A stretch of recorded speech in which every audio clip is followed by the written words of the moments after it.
Hello guys, হ্যাঁ ভালো। সকাল সকাল একটা 100 টাকার নোট নিয়ে চলে যাচ্ছি আমাদের পাড়ার একটা ভিআইপি দোকানে জিনিস নিতে। আর এদিকে দেখো, নিজে নিজে জিনিস নিতে গিয়ে মাথাটাই ঠুকে গেল আমার। পাড়ার দোকান বলে যেমন তাই। আজকে কি বানাবো জানো? আজকে বানাবো ডিম পাউরুটি। ওই জন্য দেখো একটা পাউরুটি নিয়ে নিলাম, এবারে ডিমটাও নিয়ে নিবো। ভাবছি এই পুরো পেটি ডিমটা নিয়ে নিবো। ও বাবা, একটা ডিম রয়েছে। আমি ভাবলাম এক পেটি ডিম রয়েছে তো একটা রয়েছে তো একটাই রয়েছে, এই একটাই নিন যাই, বাকিগুলো অন্য দোকানে কিনে নেবো। লাও, হ্যাঁ ভালো। এক পেটে ডিম আর একটা পাউরুটি নিয়ে চলে এসেছি। এক গাদা ডিম পাউরুটি বানাবো আজকে। টপ করে ঘর যেয়ে পরে ডিম পাউরুটিটা করতে শুরু করি। হ্যাঁ ভালো। তোমরা ভাববে যে একটা নিয়ে এলো, তিনটে হলো কি করে? আর দুটো ঘরে ছিল, ওই দুটোই লিলিছি।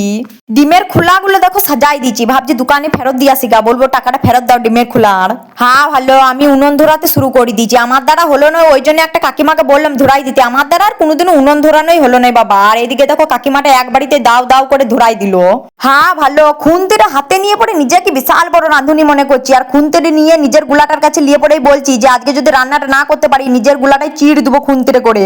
আমাকে বাবা করতেই দিল না। এই বিটি ছেলেটা বলছে তুই লাড়বি যা, তুই কোনো কর্মের লই, আমি এই করি, তুই শুধু দাঁড়াইতে এক। ই বাবা, কেমন করে ডিম পাউরুটিটা বানাচ্ছে গো? যেমন করে বানাচ্ছে বানাচ্ছে, খেতে ভালো লাগলেই হলো। আমি আমরা দাঁড়াই দাঁড়াই দেখি বাবা। কোনো কর্মের লই আমি, কিন্তু জ্ঞান দিতে একবারে এক্সপার্ট, জ্ঞান দিচ্ছি বসে বসে। হ্যাঁ ভালো। এই বিটি ছেলে নিজেকে বিশাল মস্তান ভাবছে, ভাবছে একসঙ্গে দুটো তিনটো করে দিব। যেমন করছে করুক, আমার কি গেল। এই দিকে দেখো, এই বিটা ছেলেটা দাঁড়ায় আছে কখন ধরে খাবার লেগে। দিবরা আমি দেখো পেঁয়াজটা কাটতে শুরু করে দিচ্ছি। ওইদিকে ও ডিম টোস্ট বানাচ্ছে আর আমি এদিকে পেঁয়াজ কাটছি। পেঁয়াজ কাটতে কাটতে হাসি দেখো, আমার মুখে হাসি ধরে নাই। ডিম টোস্ট বানানো হয়ে গেছে আর আমি দেখো স্মাইলি করে সাজাচ্ছি সস দিয়ে। পরে একটু ভালো করে সাজাবো কিনা ভ্যাগ মারতে শুরু করে দিয়েছি। এবারে খেয়ে দেখি পেঁয়াজটা উপরে দিয়ে পরে কেমন লাগছে। না বাবা, ভালোই লাগছে। যেমন করে বানাইছে বানাইছে, খেতে ভালো লাগলেই হলো। ভালোই লাগছে বেশ। তো গাইস, আজকের মতো টাটা। তোমরা বেশি মিস করো না। লাও, কালকে আবার তোমাদের সাথে দেখা হবে।